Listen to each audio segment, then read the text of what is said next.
दोस्तों इस वीडियो में बात करने वाले हैं Nifty, bank Nifty, fin Nifty के बारे में कि कल किस तरीके से हमको मार्केट में कामकाज होता हुआ दिखाई पड़ सकता है। दोस्तों अगर आज के स्पेशली दिन की बात करें तो मार्केट में काफी ज्यादा हमको वॉलेटिलिटी देखने को मिली। एक तरफा मार्केट हम पर गिरता हुआ देखने को मिला। मार्केट में गैप अप ओपनिंग तो हुई बट गैप अप ओपनिंग के साथ ही एक शार्प कट हमको निफ्टी में देखने को मिला। सेम बैंक निफ्टी का बिल्कुल भी मन नहीं था यहाँ पर गिरने का, लेकिन स्लाइटली जब निफ्टी में एक बड़ा ब्रेकडाउन आया तो बैंक निफ्टी भी वहां पर नीचे स्लिप होने लगा। सबसे बड़ा कंट्रीब्यूशन जो था मार्केट को गिराने में उसमें रिलायंस था। रिलायंस ने काफी 3-4% का एक बार के लिए फॉल कर दिया था, लेकिन उसके बाद धीरे धीरे इसमें रिकवरी आई। सो निफ्टी में भी थोड़ा सा यहाँ पर हल्की स्लाइटली रिकवरी आई, कोई बहुत बड़ी रिकवरी तो आई नहीं है। सबसे यहाँ पर बेकार चीज जो यहाँ पर मार्केट के लिए हुई है वो हुई है कि आपका जो अगर देखोगे निफ्टी में गैप अप ओपनिंग के बाद एक शार्प कट हमको देखने को मिला।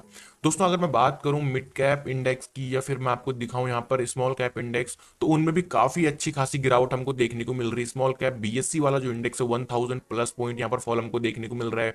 एनएससी वाला जो स्मॉल कैप है या मिड कैप है उसमें भी 300-400 पॉइंट का फॉल हमको देखने को मिल रहा है। दोस्तों अगर हम बात करें यहाँ पर वर्ल्ड मार्केट के इंडाइसेस की या फिर हमारे मार्केट की अगर हम बात करें, वॉच लिस्ट में पहले ओपन कर लेता हूं, तो जो टॉप कंट्रीब्यूशन थे जो मार्केट को गिरा रहे थे उनमें से निफ्टी रियलिटी सेक्टर था, निफ्टी एनर्जी सेक्टर था, ऑयल एंड गैस था, कमोडिटीज सेक्टर था। अब ये क्यों गिर रहे हैं energy, oil and gas, commodity, PSU? क्योंकि यहाँ पर कहीं ना कहीं ये इसका थोड़ा थोड़ा जो आप देखोगे कोरोलेशन यूएस से भी है। यूएस में इलेक्शन के रिजल्ट आने वाले हैं। कब रिजल्ट आने वाले हैं? कल 5 तारीख है, 6 यानी कि 6 बुधवार के दिन वेडनेसडे मॉर्निंग को यहाँ पर हमें यूएस में कौन प्रेसिडेंट बनने वाला है, कमला हैरिस या डोनाल्ड ट्रंप, ये हमको ऑलमोस्ट वेडनेसडे मॉर्निंग में पता लगने वाला है। और ये बहुत बड़े इलेक्शन है, कोई छोटी मोटी कंट्री के इलेक्शन नहीं, जो पूरे वर्ल्ड को ड्राइव कर रहा है उस कंट्री के इलेक्शन होने वाले हैं। तो डेफिनेटली एक बड़ा इंपैक्ट मार्केट में इसका हमको देखने को मिलने वाला है। वोलेटिलिटी हमको देखने को मिलने वाली अगले आने वाले 2-3 दिन में। निफ्टी में आप देखोगे शार्प कट देखने को मिला है रिलायंस की वजह से भी, और कुछ यहाँ पर और सेक्टर भी मार्केट में गिर रहे थे।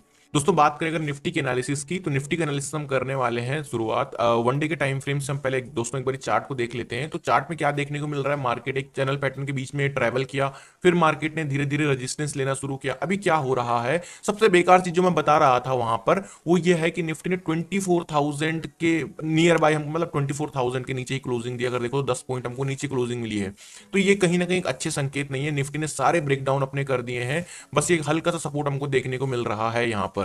अगर निफ्टी इस सपोर्ट को तोड़ता है यानी कि 24,000 के नीचे अगले दिन भी हमको क्लोजिंग देखने को मिलती है, तो हमको एक अच्छा खासा ब्रेकडाउन निफ्टी में आने वाले टाइम पे देखने को मिल सकता है। तो दोस्तों हम बात करते हैं निफ्टी के लेवल्स की, कहां कहां पर इंपॉर्टेंट लेवल्स होने वाले हैं। तो फर्स्ट ऑफ ऑल दोस्तों मैं क्या करूंगा, यहाँ पर 4 आवर का टाइम फ्रेम यहाँ पर ओपन कर लेता हूँ। 4 आवर के टाइम फ्रेम पर अगर आप देखोगे तो लास्ट टाइम पे निफ्टी ने इस जगह पर एक लास्ट सपोर्ट लिया था। वैसे सपोर्ट यहाँ पर नहीं है, सपोर्ट आपको यहाँ पर देखने को मिलेगा, लेकिन फिर भी हमको इसको हम एज अ कंसिडर कर सकते हैं। छोटे टाइम फ्रेम पर अगर हम चले 1 आवर के टाइम फ्रेम पर, तो 1 आवर के टाइम फ्रेम पर आपको देखने को मिलेगा कि निफ्टी ने हल्का सा यहाँ पर एक डिप लिया था मॉर्निंग में, उसके बाद रिलायंस ने भी रिकवरी दिखाई, तो धीरे धीरे करके निफ्टी भी रिकवर करने लगा। अगर दोस्तों हम बात करें 15 मिनट के टाइम फ्रेम पर, तो इसको थोड़ा सा अगर हम नीचे इस तरीके से लगाएं तो कुछ कुछ चीजें हमको समझ में आती हुई दिखाई पड़ रही हैं। पर एक चीज आप ध्यान में रखिएगा कि यूएस इलेक्शन काफी ज्यादा इंपैक्ट यहां पर डालने वाला है। अगर डोनाल्ड ट्रंप जीतता है और उसी के दिन 6 तारीख को रिजल्ट आने वाले हैं इसके, और 7 तारीख को यूएस फेड का जो है मॉनेटरी पॉलिसी, तो इंटरेस्ट रेट कट करता है तो फिर मार्केट में तेजी देखने को मिलेगी। अदरवाइज अगर डोनाल्ड ट्रंप भी हारता है और यूएस फेड रेट कट भी नहीं करता है, तो मार्केट में एक ब्रेकडाउन हमको देखने को मिल सकता है। दोस्तों मैं अगर निफ्टी की बात करूं यहाँ पर बाइंग लेवल की, तो फर्स्ट ऑफ ऑल 24,000 का level as a support level जो हमारे लिए बाइंग की तरह काम आने वाला है, जहां पर निफ्टी अभी क्लोज हुआ है। तो ये कहीं ना कहीं हमारे अभी एक सेलिंग एरिया नहीं है। सेल अगर कर सकते हो यहाँ करो, यहाँ करो, यहाँ करो, लेकिन इस लेवल के आसपास मेरे को नहीं लगता हमको सेलिंग के बारे में सोचना चाहिए। सेलिंग के बारे में कब सोचना चाहिए, अगर एक बार निफ्टी 23,850 23,850 के नीचे निफ्टी अगर एक क्लोजिंग दे देता है डाउन साइड के लिए, इंट्राडे में भी अगर 15 मिनट के टाइम फ्रेम पर देता है, तो ही आप यहां पर सेलिंग के बारे में सोचिए, अदरवाइज सेलिंग के बारे में मत सोचिए। हमारा सेलिंग का लेवल, बाइंग का लेवल मैंने बताया 24,000 as a support level, as a buying level Nifty में काम करने वाला है। दोस्तों जो अनदर सेलिंग लेवल निफ्टी में रहने वाला है वो होगा 24,300 टू 350। 24,300 से लेके 24,350 की जो रेंज, देखो ये ऐड की मैं बात कर रहा था, तो इस ऐड का सॉल्यूशन मैंने अभी आपको बताया है कि क्या है, अभी थोड़ी देर पहले आपने देखा होगा एक एम स्टॉक के बारे में। तो देखो यहाँ पर दोस्तों अगर आप देखोगे तो ये लेवल कहीं ना कहीं हमारे लिए एज अ रेजिस्टेंस की तरह काम करने वाला है। 24,300 350 क्यों रेजिस्टेंस की तरह काम करने वाला है, इसका मैं आपको सॉल्यूशन बताता हूँ। सॉल्यूशन क्या है, सिंपली कि ये देखिए आप, ये ट्रेंड लाइन जो है ना, ये सॉल्यूशन भी है हमारे लिए, एक सेलिंग साइड का सॉल्यूशन की बात मैं कर रहा हूं। तो ये कंटिन्यूअसली मार्केट में एक रेजिस्टेंस प्रोवाइड कर रही है। मल्टीपल टाइम जितनी बार मार्केट इस ट्रेंड लाइन से टकराया, हमको एक सेलिंग प्रेशर देखने को मिला है।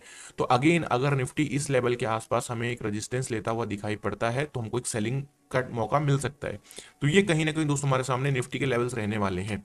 बैंक निफ्टी की बात करते हैं, कुछ दिन बाद वैसे भी 20 नवंबर, आपको ध्यान होगा 20 नवंबर से bank Nifty, fin Nifty, mid cap Nifty और बैंक एक्स, ये सारी एक्सपायरीज बंद होने वाली है। सिर्फ निफ्टी में आप जो है वीकली एक्सपायरी का ट्रेड ले पाओगे।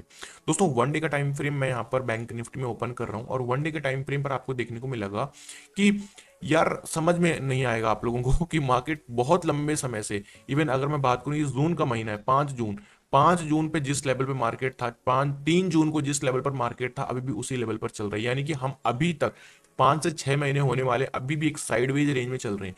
बैंक निफ्टी ने ब्रेकआउट दिया था, लेकिन ब्रेकआउट के बाद वो फेल हो गया, और अब फिर से हम एक कंसोलिडेशन पीरियड में एंटर कर चुके हैं। न जाने कब तक ये कंसोलिडेशन पीरियड चलेगा। यहाँ पर बेस्ट जो ट्रेडिंग का एक स्टाइल हो सकता है मेरे हिसाब से, डिप में आता है बॉटम पे तो बाइंग, और अगर टॉप में जाता है रजिस्टेंस पर सेलिंग। तो यही अप्रोच हमको अप्लाई करनी पड़ेगी, और यही स्ट्रेटजी मेरे को लगता है इस काइंड ऑफ मार्केट में काम कर सकती है। अभी अगर हम बैंक निफ्टी की बात करें दोस्तों, तो 15 मिनट के टाइम फ्रेम पर बैंक निफ्टी ट्रेड कर रहा है 51,200 के आसपास।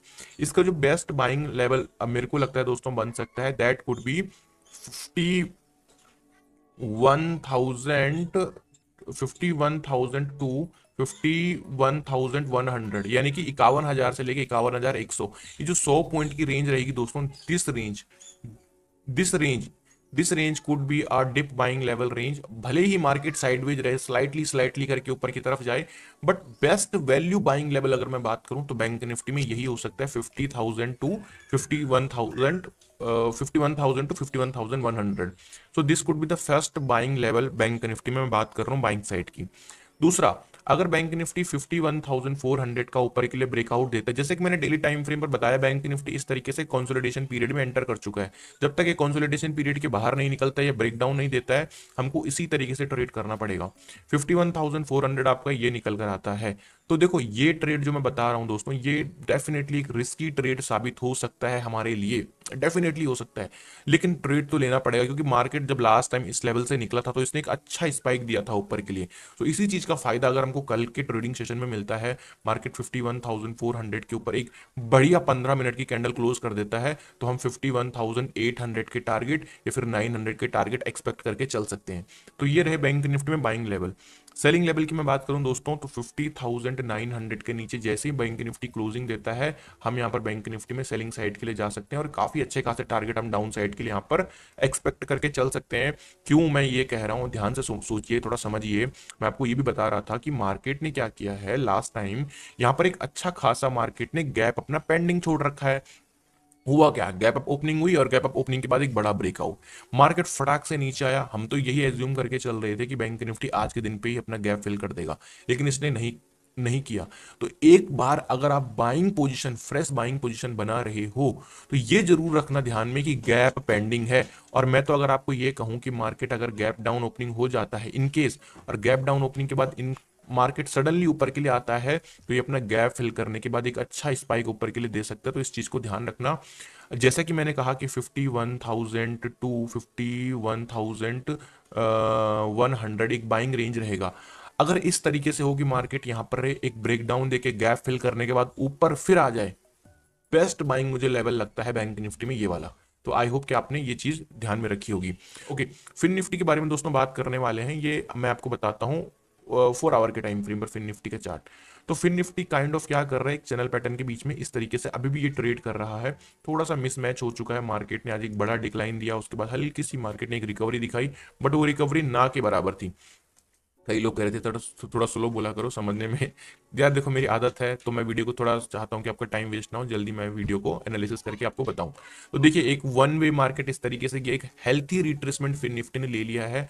मेरे को ऐसा लग रहा है एक हल्का सा positive trigger this could B A Nifty में, मतलब कहीं से भी वर्ल्ड मार्केट से भी हल्का सा पॉजिटिव ट्रिगर निफ्टी क्या, बैंक निफ्टी क्या, फिर निफ्टी क्या, मार्केट चलने के लिए तैयार हो सकता है ऊपर के लिए। लेकिन जब तक ये बैड न्यूज है, डोनाल्ड ट्रंप हारेगा, यूएस फेड इंटरेस्ट रेट करेगा कि नहीं करेगा, ईरान इजराइल का वॉर, जब तक ये नेगेटिव न्यूज फ्लोट करती रहेंगी मार्केट में, तब तक थोड़ा सा मार्केट अभी कसा हुआ रहेगा, साइडवेज डाउन की तरफ चलता रहेगा। अगर फिन निफ्टी की मैं बात करूं बाइंग साइड के लेवल्स की, तो फिन निफ्टी में जो बेस्ट वैल्यू बाइंग लेवल दोस्तों मुझे लगता है दैट कुड बी 23,560, 23,560, जो कि नियर बाई ये एक अच्छा मौका हमको 23,560 टू 600, ठीक है, यानी कि 23,600, 23,560 से लेके 23,600 का जो रेंज रहेगा, ये हमारे लिए एज अ बाइंग लेवल की तरह फिन निफ्टी में काम करने वाला है, तो आपको इस लेवल को ध्यान में रखना है। ओके, अगर बैंक फिन निफ्टी की दोस्तों मैं बात करता हूं, बैंक निफ्टी 23,500 को डाउन साइड के लिए ब्रेक डाउन, मतलब ये लेवल तक तो हमको सेलिंग नहीं करना है, देखो ध्यान से सोचिए। इस लेवल के बाद अगर नीचे निकलता है तो फिर डेफिनेटली हम फिर निफ्टी में सेलिंग के लिए देखेंगे और एक बड़े टारगेट एक्सपेक्ट करेंगे, क्योंकि नियर बाई कोई सपोर्ट नहीं है। दूसरा सेलिंग लेवल जो है फिन निफ्टी में दैट इज दी 23,800, ये रेजिस्टेंस लेवल जो है ये फिन निफ्टी में काफी अच्छा खासा रेजिस्टेंस की तरह दोस्तों काम करने वाला है, 23,800 का लेवल। तो इस लेवल को जरूर और जरूर आप ध्यान में रखिएगा। चैनल को सब्सक्राइब और बेल आइकन प्रेस कर देना।